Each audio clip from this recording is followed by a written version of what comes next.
Rhapsody of Realities, Monday, 17th May 2021. Rhapsody of Realities, सोमवार 17 मई 2021। Pastor Chris ओयाखिलोमे द्वारा जो वचन आज हमको सीखने के लिए मिला है, रोमन्स 8 चैप्टर 5-6 वर्स। रोमियो की पत्री 8 अध्याय 5 और 6 वचन के आधार से आज का विषय है understanding the spirituality of life. जीवन की आत्मिकता को समझना। Understanding the spirituality of life, जीवन की आत्मिकता को समझना।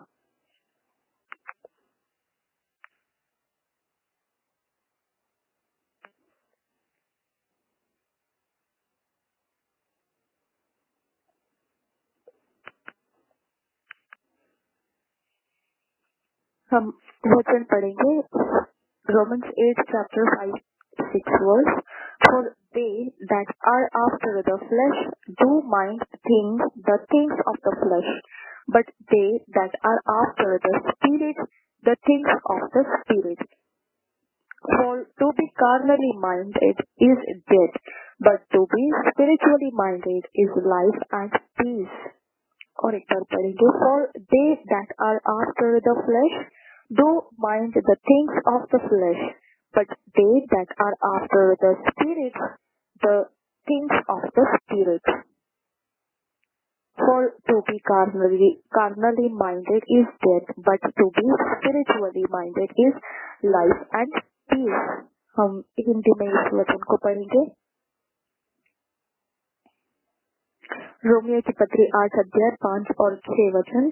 क्योंकि शारीरिक व्यक्ति शरीर की बातों पर मन लगाते हैं, परंतु आध्यात्मिक आत्मा की बातों पर मन लगाते हैं। शरीर पर मन लगाना तो मृत्यु है, परंतु आत्मा पर मन लगाना जीवन और शांति है। और एक बार पढ़ेंगे रोमियो की पत्री 8 अध्याय 5 और 6 वचन। क्योंकि शारीरिक व्यक्ति शरीर की बातों पर मन लगाते हैं, परंतु आध्यात्मिक आत्मा की बातों पर मन लगाते हैं। शरीर पर मन लगाना तो मृत्यु है, परंतु आत्मा पर मन लगाना जीवन और शांति है।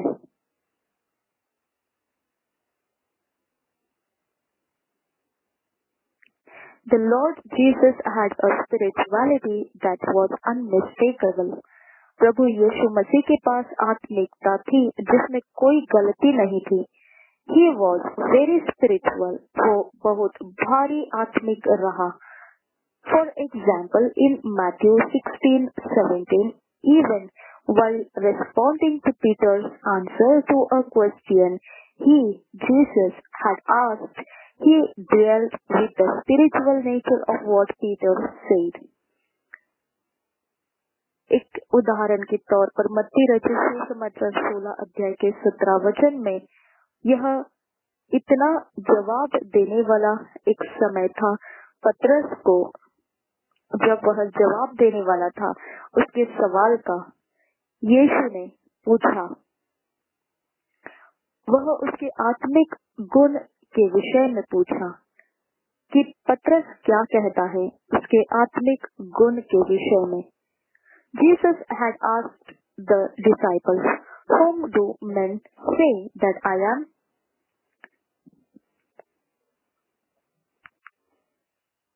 उसने मत्ती के 16 अध्याय के 17 वचन में यह सवाल किया। यीशु ने उसको उत्तर दिया, हे शमौन योना के पुत्र,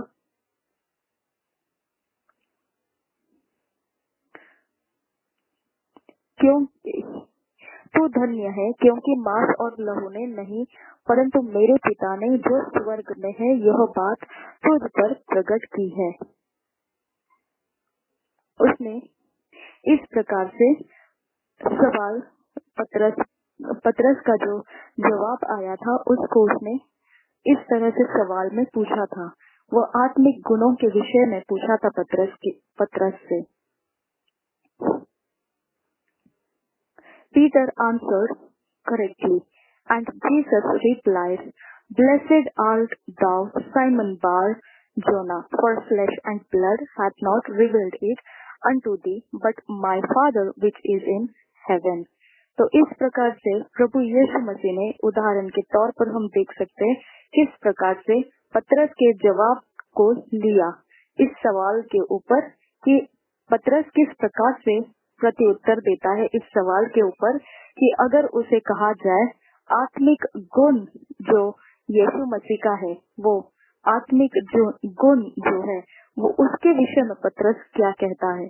तो इतना वह आत्मिक था कि उसने सवाल भी जो रखा था पतरस के जवाब आने के लिए, वह प्रभु यीशु मसीह ने अपने आप के आत्मिक गुण के विषय में कहा था।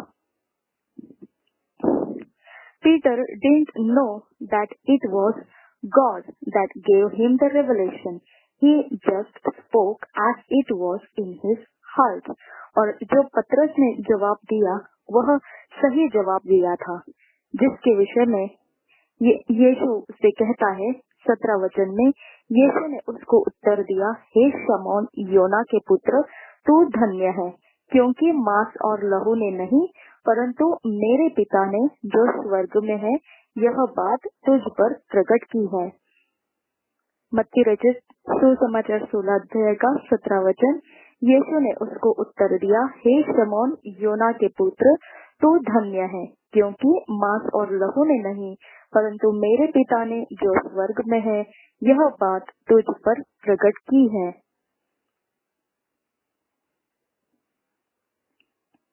पतरस इस विषय में जानकारी नहीं रख रहा था कि वह जो उत्तर दिया वह परमेश्वर की ओर से उसको मिला हुआ प्रकाशन था। उसने तो बस यूं ही उसके दिल में जो आया था वह उसने बोल दिया, जो उसके हृदय में था उसी को उसने बोल दिया। But Jesus immediately addressed the spirituality of his answer.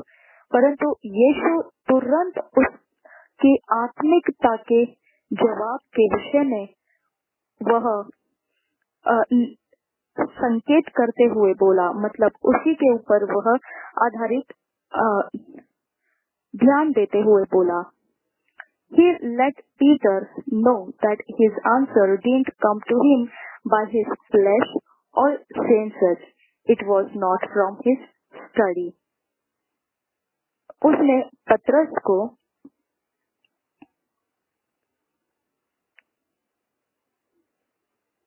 यह जानने के लिए दिया कि उसका जो जवाब था वह जवाब उसके मांस या उसके 5 इंद्रियों के द्वारा नहीं आया था, वह न ही उसके कोई अभ्यास करने की वजह से आया था। Also consider how he taught his disciples to pray in Matthew 6:9 when he gave them a format for prayer. और एक बार देखिए किस प्रकार से उसने चेलों को भी प्रार्थना करना सिखाया था।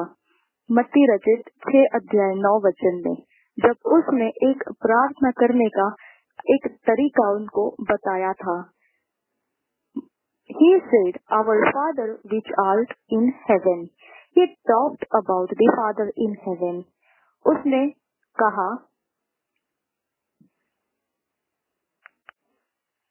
मत्ती रचित 6 अध्याय का 9 वचन, अतः तुम इस रीति से प्रार्थना किया करो, हे हमारे पिता, तू जो स्वर्ग में है, तेरा नाम पवित्र माना जाए। हे हमारे पिता, तू जो स्वर्ग में है। वह पिता के विषय में जो स्वर्ग में है उसके विषय में बोल रहा था। The spirituality of his communication is so inspiring. उसके आत्मिकता के विषय में उसकी जो बोली भाषा वह कर रहा था वह कितना ही प्रेरणादायी है। Even at his arrest, he said to the soldiers and the priests who came to arrest him, This is your hour and the power of darkness. Luke 22 chapter 53 verse. और तब भी जब उसको गिरफ्तार करने के लिए आए थे रोमी सेना, तो उसने उन सेना को कहा और उन याजकों को कहा जो उसे कैद करने के लिए आए थे। लूका रचित 22 अध्याय के 53 वचन में, जब मैं मंदिर में हर दिन तुम्हारे साथ था तो तुमने मुझ पर हाथ न डाला, पर यह तुम्हारी घड़ी है और अंधकार का अधिकार है। तो उसने इस प्रकार से आत्मिकता में कहा, यह तुम्हारी घड़ी है और अंधकार का अधिकार है। यह तुम्हारी घड़ी है और अंधकार का अधिकार है। He let them know what power was behind their actions, the power of darkness. उसने उनको जानने के लिए दे दिया कि कौन सी सामर्थ्य शक्ति उनके क्रियाओं के पीछे से काम कर रही है, और वह शक्ति सामर्थ्य अंधकार का था। He dealt with the spirituality of every subject, और उसने सामना किया आत्मिकता का हर एक विषयों के विषय में। This is how he wants us to live. इसी तरीके से वह चाहता है कि हम भी जीवन जिए। There are some who think that being spiritual is excessive, but to live or do things any other way is death. कुछ ऐसे लोग हैं जो इस बारे में ऐसा सोचते हैं कि अगर आत्मिक होना ऐसा अगर कहेंगे तो वो ज्यादती है, परंतु जीना और या कुछ करना उनके लिए इस प्रकार से मृत्यु है। अलग प्रकार से अगर कुछ करना है तो वो मृत्यु है।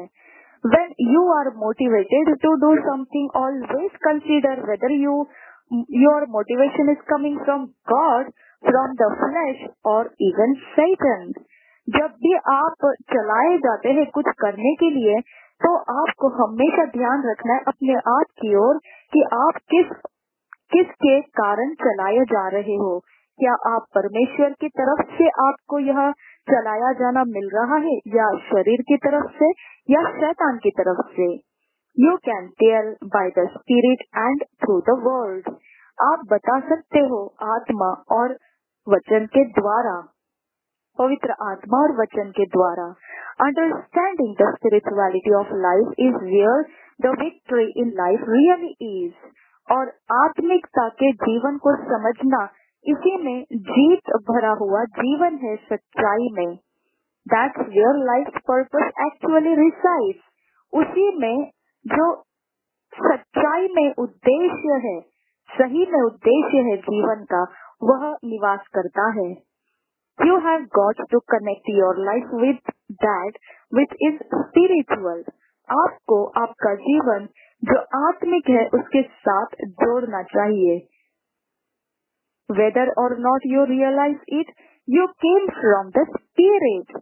चाहे आप इस बात को समझे हो, महसूस किए हो या नहीं किए हो, लेकिन आप आत्मा, पवित्र आत्मा ही के द्वारा आए हैं।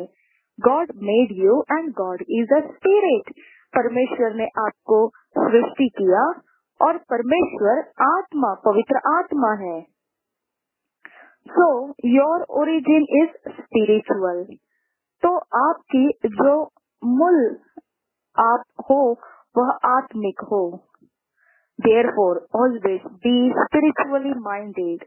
इसीलिए हमेशा ही आत्मिक मन से रहो। Walk wisely, और बुद्धिमानी से चलो। The Bible tells us to walk in the Spirit. Galatians 5:16. पवित्र बाइबल हमको बताता है आत्मा में चलना। गलतियों की पत्री 5 अध्याय का 16 वचन। Your consciousness should be spiritual.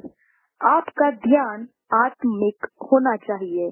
हम गलतियों की पत्री 5 अध्याय 16 वचन पढ़ेंगे। गलतियों की पत्री 5 अध्याय का 16 वचन।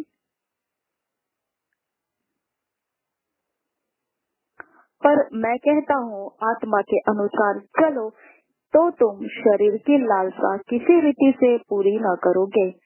पर मैं कहता हूँ आत्मा के अनुसार चलो, तो तुम शरीर की लालसा किसी रीति से पूरी न करोगे। Think like Jesus. यीशु के समान सोचिए। Talk like Jesus. यीशु के समान बोलिए। Practice his way of thinking. उसके सोच के तरीकों को आप अभ्यास करते हुए चलिए। उसी को आप अपने जीवन में अभ्यास करते रहिए।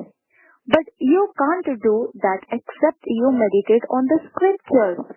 परंतु आप ये नहीं कर सकते हो जब तक आप वचन के ऊपर मनन नहीं कर लेते। The word shows you what spiritual things are and delivers them to you. Hallelujah. पवित्र वचन बताता है क्या है आत्मिक चीजें और वही आत्मिक चीजों को वह आपको देता है। हालेलुया।